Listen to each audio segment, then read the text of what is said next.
Well, folks, it's time for another card review. We've got more Return to Naxxramas Mini-Set cards. We're going to kick it off here with Paladin because it's got a shiny new legendary, but there's 3 other classes to cover in this video today. So this is the PURATOR, a new Menagerie Pure Paladin themed card that of course harkens back to the Curator A+ pun. This time around though, we got a 5 mana 4/6 taunt.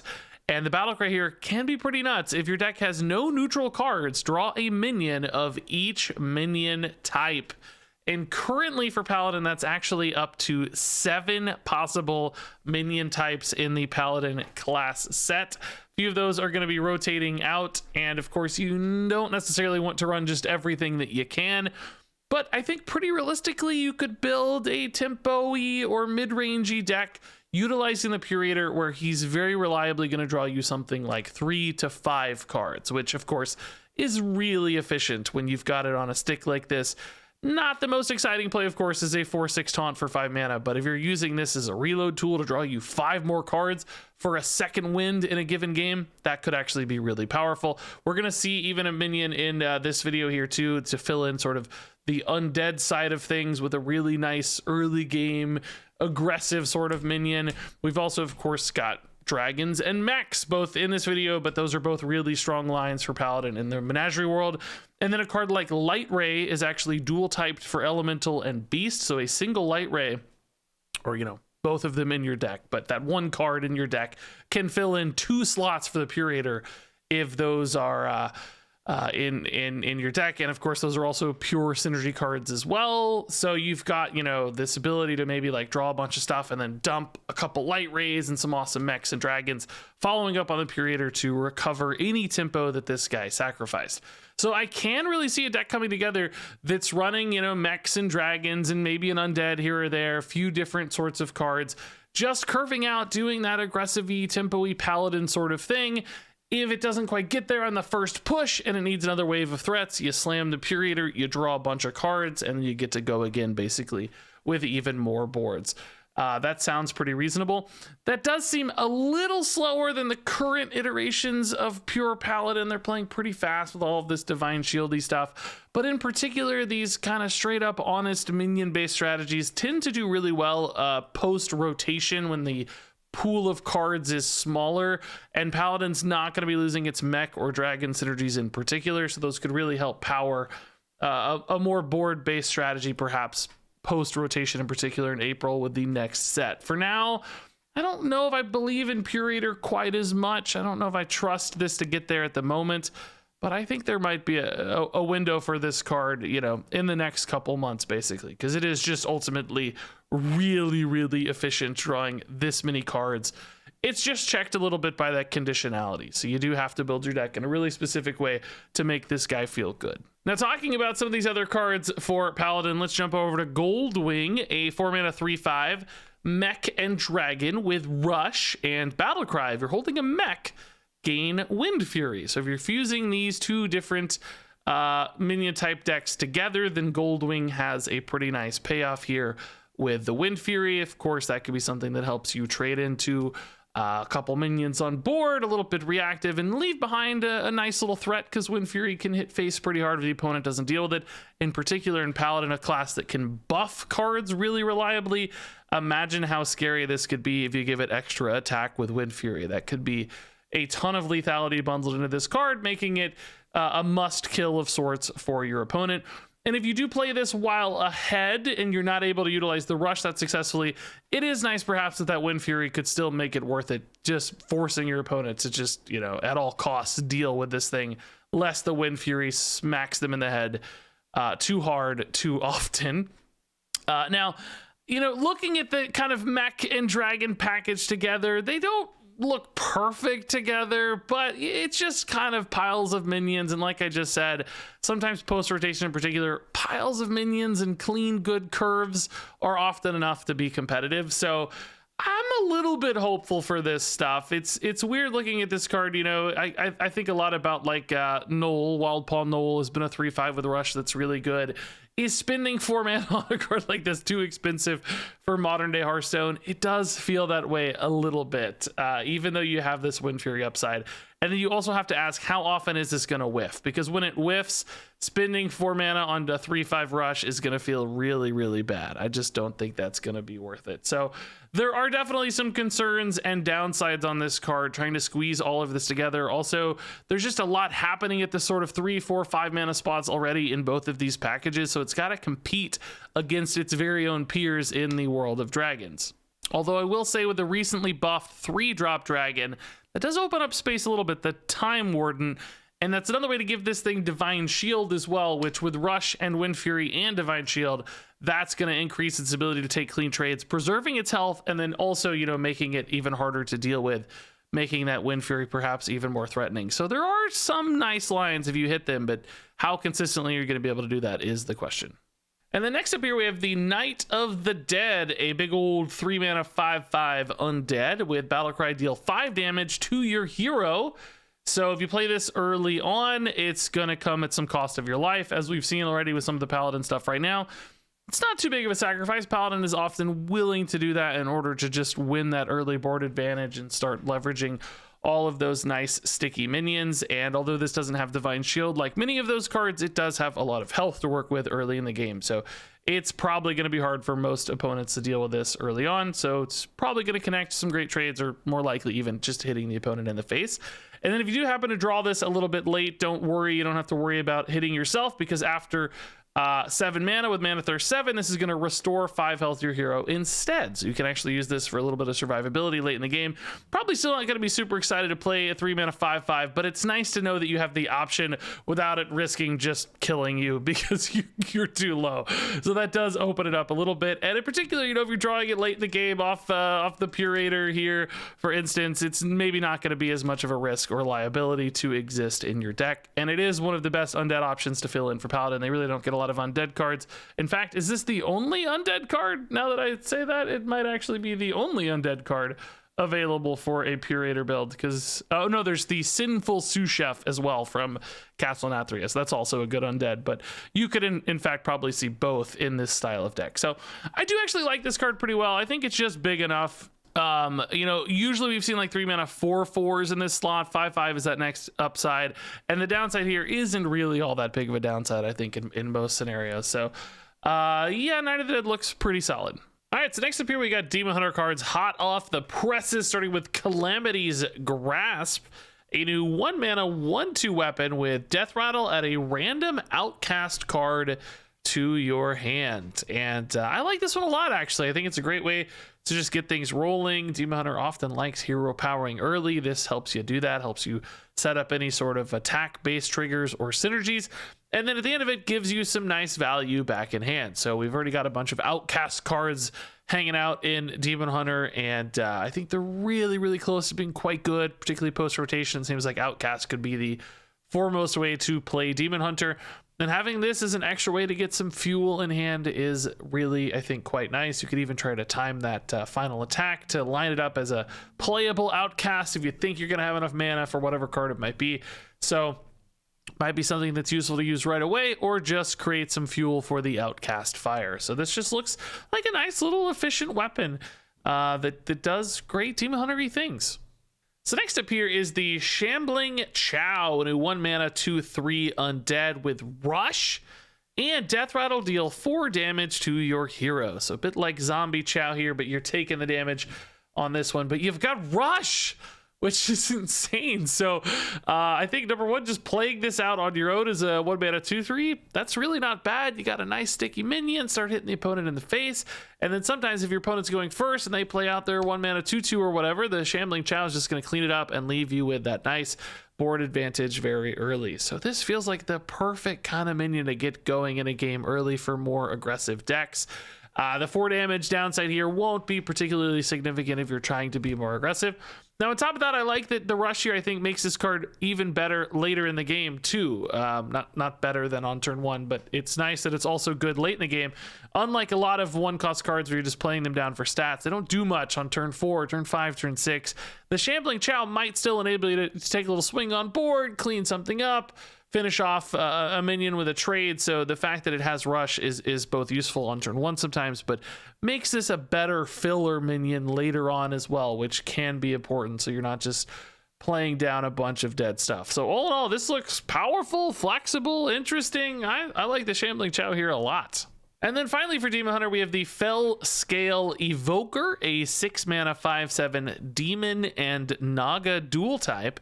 Battle Cry, if you've cast 3 spells while holding this, summon a different demon from your deck. So once again, going back to the sort of big demon game plan here for Demon Hunter, which is something I've always wanted to work, and I've tried so many times, and there's been some really fringy lists out there, but it's never gotten there. And sadly, I don't think the Fell Scale Evoker is going to change that.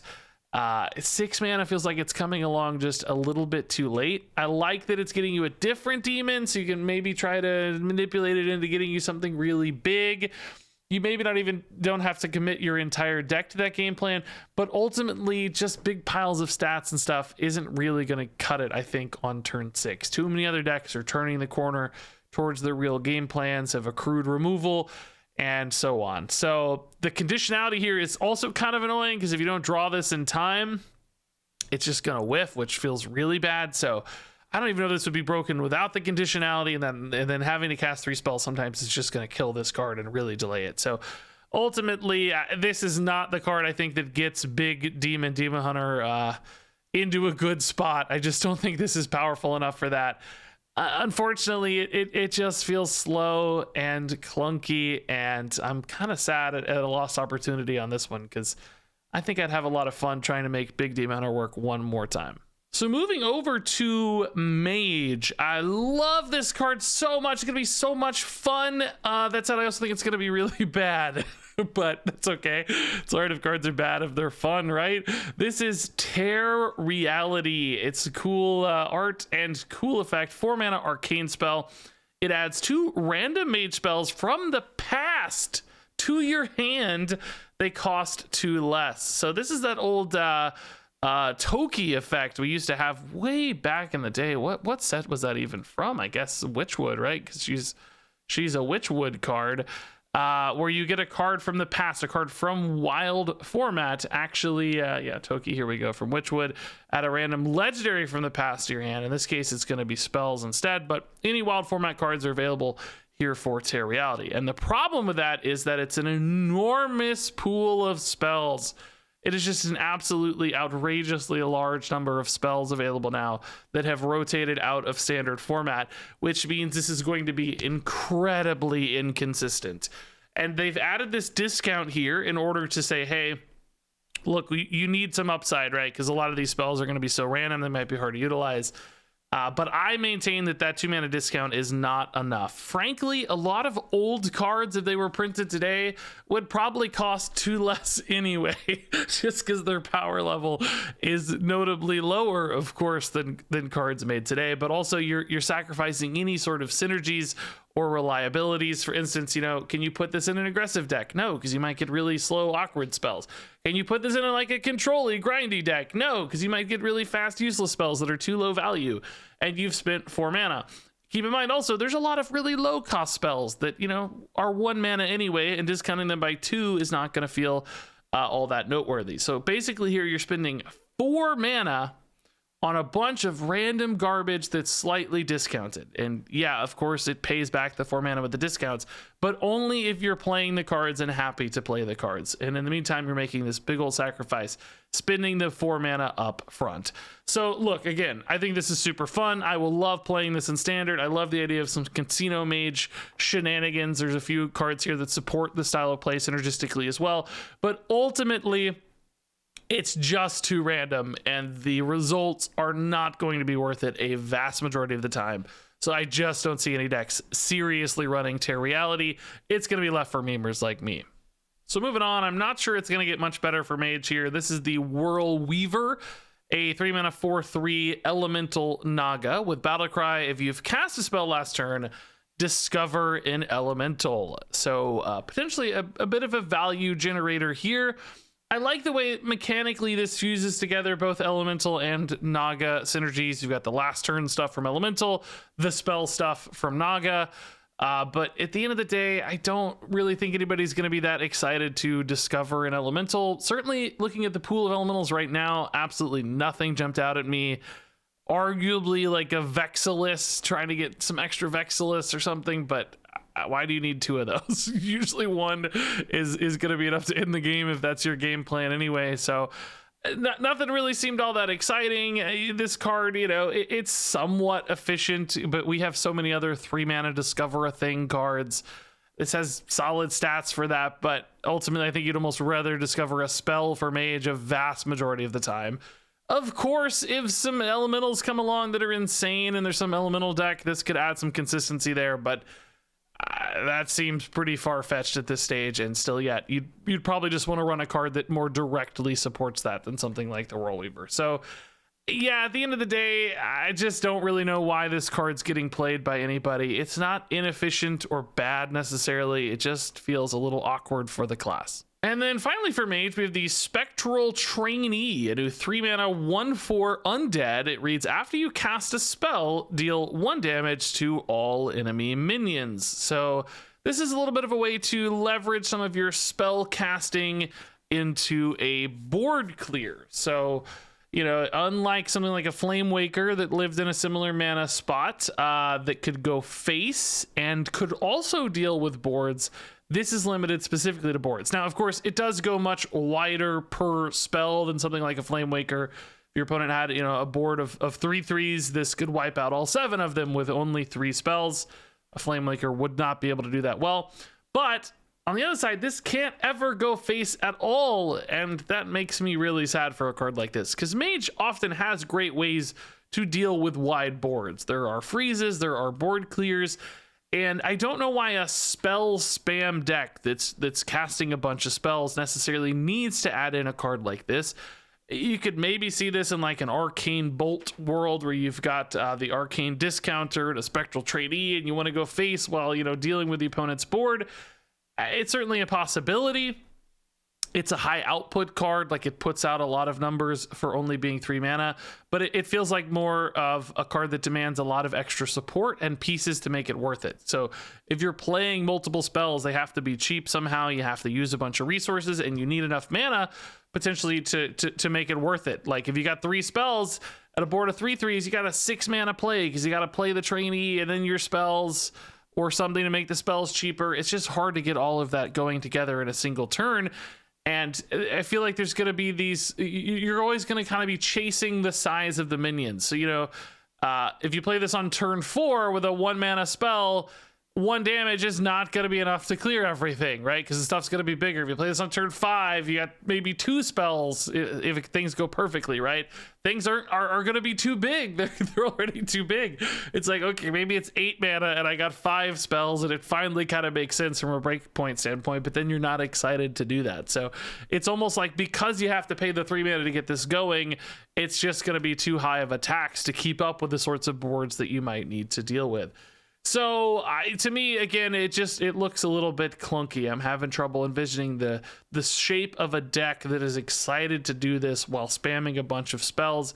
It's just not coming together for me. So finally, let's move over to Warrior, who got a new mech pirate called the Hook Fist 3000. And I love the look of this guy. Like, he looks really cool. I love the idea of a mech that has become a pirate, or maybe even designed to be a pirate. That hat almost looks like it's part of his mechanical being there. It does feel a little out of place, though, for Naxxramas. I don't know exactly why this guy's hanging out in Naxxramas. He seems to match not the color palette or the style or anything of Naxxramas, but it doesn't matter. I'll take it. He is a 3-mana 4/3. He reads, after your hero attacks, gain 4 armor and draw a card. So some actual huge payoffs here if you're able to attack. We've certainly seen some other pirates paying off attacks in Pirate Warrior. This, unlike others that are doing damage with the Puffer Fist and the Cannon guy, this is going to be more about generating resources or gaining armor, which doesn't always align itself all that well with Pirate Warrior. They don't really care about armor all that much at the end of the day. There have been a few cards like the Cargo Guard that gave armor, and that could be nice sometimes in a mirror match or in another aggro deck. But the card draw does line up well. Just getting extra cards is always a nice thing to see.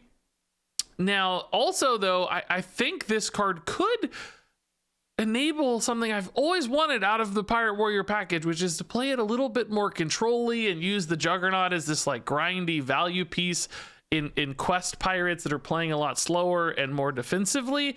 This is yet another card that could support that. Cargo Guard kind of helped.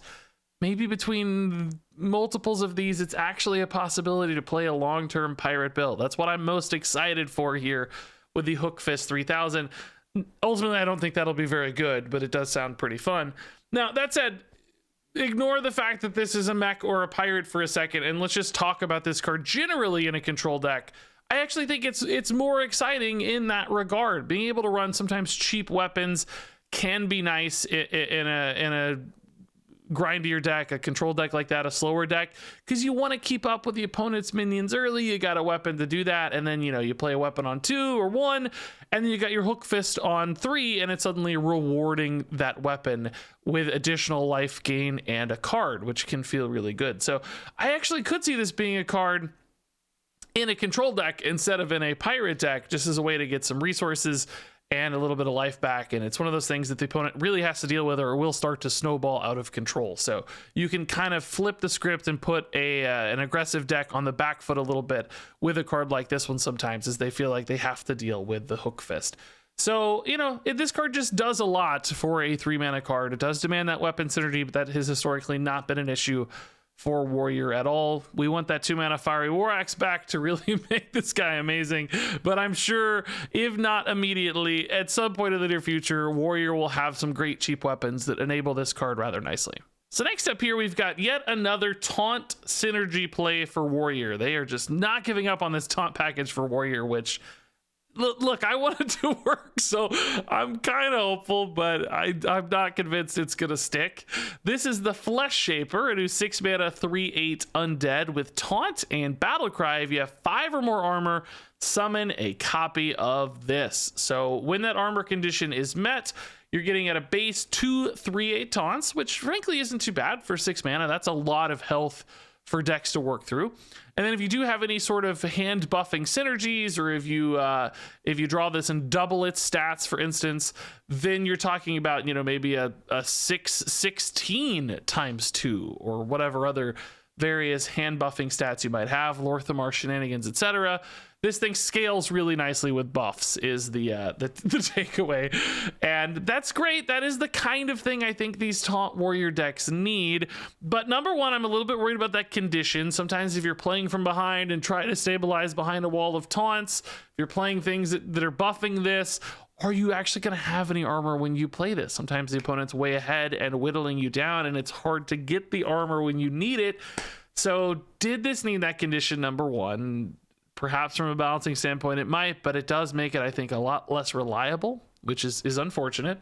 And then number two, is this happening fast enough? Still the same problem with Taunt Warrior as always. It feels like it's always a turn or two late when you start stabilizing behind all these taunts. You've kind of already lost it too much, and these kind of cards don't necessarily pull it back. So, is 6 mana just too far along? It's not terrible, right? Like, there's still a lot of games where you're hanging on turn 6, and some board-based decks could be totally shut out by this. So I'm a little more hopeful for this one than I have been a lot of the other Taunt Warrior cards, but still I have some big doubts about it, just because that condition is tough. Building a deck to really get these stats flying via some sort of hand buff or doubling effect, that requires a lot of commitment. So at the end of the day, I'm still going to probably land on the side of doubt for Flesh Shaper, despite how hopeful I am. And then our final card here is Training Session, a new 1-mana spell for Warrior. This one allows you to discover a taunt minion, and then if you play it this turn, you get to repeat this. So you get to discover another taunt minion. So this could be a nice sort of mana filler, value generator sort of card. I will say it has sort of an inverse relationship with itself. Like, the more cheap things you're playing in order to enable training sessions, the less likely you are to get like really high impact, high value cards that are higher cost. In other words, if you take a 9-cost card for your training session, you're only getting 1 more discovery. If you take 5 1-cost taunts off of your training session, you're probably getting a lot of little junk in order to just get more cards. But there can be some sweet spot ways to do that, right? Where you discover a handful of small things and then finish on a really big thing, perhaps, for the next turn because you're running out of mana anyway. And then alternatively, sometimes just taking a big 8 or 9 drop might be all you need. Just get one awesome card to fill in and then another thing for next turn as well. So you kind of get a 2-in-1. And then there's probably some middle of the road scenarios as well. Take a few 3s or something. And, you know, just try to line up whatever happens best for the game state.